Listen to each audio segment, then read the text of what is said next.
Hello and welcome back to Primal Earth Channel, your portal to a world lost in time. Today, we're embarking on an extraordinary journey, not just across continents, but deep into the past.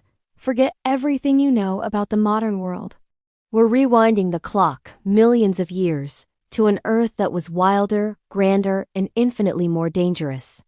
Imagine waking up not to the sound of an alarm clock, but to the distant roar of a creature you can't even name. This was the daily reality for our earliest ancestors.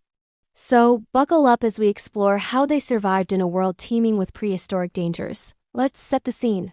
We're in the Pliocene and Pleistocene epochs, a period stretching from roughly 5 million to about 12,000 years ago. The landscape is a breathtaking, untamed wilderness. Vast savannas stretch to the horizon. Dense, misty jungles pulse with unseen life, and towering, ice-capped mountains loom in the distance. This is the world where humanity took its first tentative steps. But this beautiful world was not empty. It was ruled by giants. First, let's talk about the neighbors you definitely wouldn't want. Forget lions and tigers. Think bigger, much bigger. Picture the saber-toothed cat, Smilodon. This wasn't just a big cat. It was a powerfully built predator with iconic dagger-like canine teeth that could reach up to 7 inches long. Smilodon was an ambush hunter, using its immense strength to wrestle prey to the ground before delivering a devastating bite to the throat. For a small bipedal hominid like Australopithecus, a chance encounter in the tall grass would have been terrifyingly final. There was no outrunning it, no outmuscling it. Survival depended on one thing: not being seen in the first place. And it wasn't just the cats. Imagine looking up and seeing a bird with a 10-foot wingspan, Argentavis, the largest flying bird ever known. While it was likely a scavenger, its sheer size would have been an intimidating sight. On the ground, you had to worry about short-faced bears, giants that stood nearly 6 feet tall at the shoulder and could run faster than a modern horse. These were opportunistic omnivores, meaning anything, including a small human ancestor, could have been on the menu. Every shadow, every rustle in the bushes, could signal a life or death encounter. The sheer scale of these predators is hard to comprehend. They were perfectly adapted killing machines in a world where our ancestors were, frankly, under-equipped. Early hominids like Lucy didn't have sharp claws, powerful jaws, or thick hides. So, what did they have? Their brains. This was the ultimate evolutionary advantage, the superweapon that would eventually change the game. But it was a slow burn. In these early days, survival wasn't about fighting. It was about outsmarting. One of the primary strategies was simply awareness. Our ancestors would have had an encyclopedic knowledge of their territory. They knew every rock, every tree, every water source.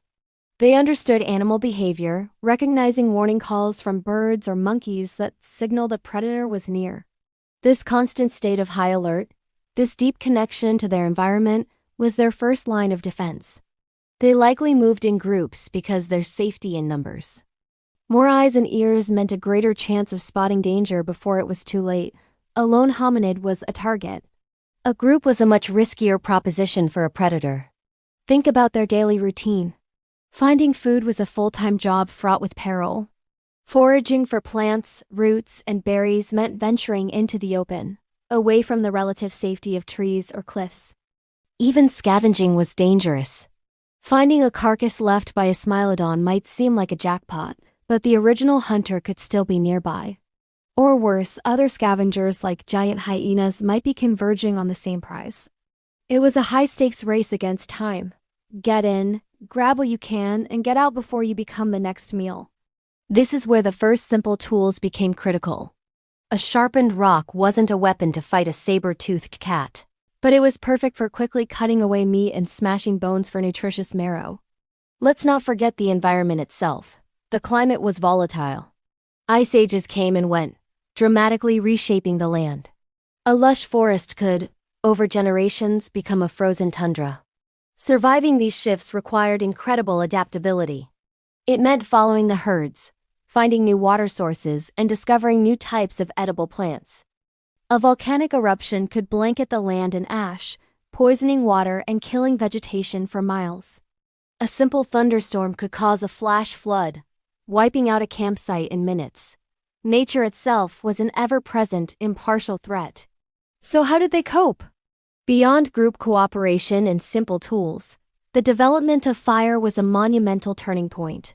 We're not sure exactly when controlled fire became common, but once it did, it changed everything.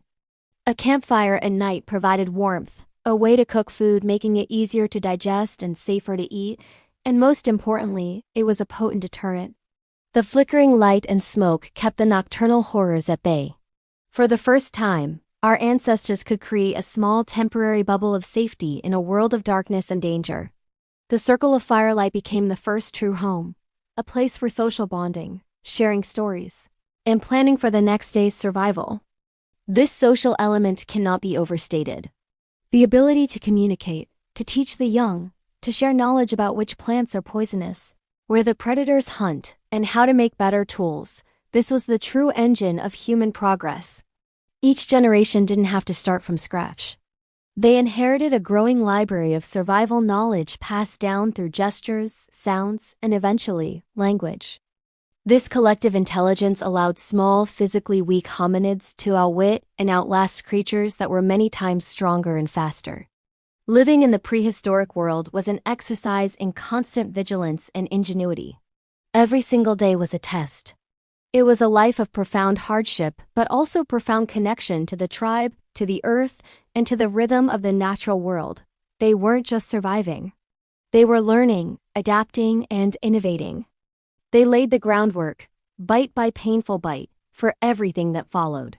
Every time we switch on a light to banish the darkness, or cook a meal on a stove, we are enjoying the legacy of those ancient ancestors who first tamed fire to hold back the night.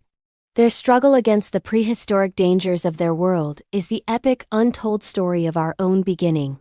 Thank you so much for joining us on this incredible journey back in time on Primal Earth Channel. It's humbling to think about the challenges our ancestors faced. If you found this as fascinating as I did, please hit that like button. And don't forget to subscribe and ring the notification bell so you don't miss our next adventure into the deep past. We'd love to hear your thoughts in the comments below. Until next time, stay curious.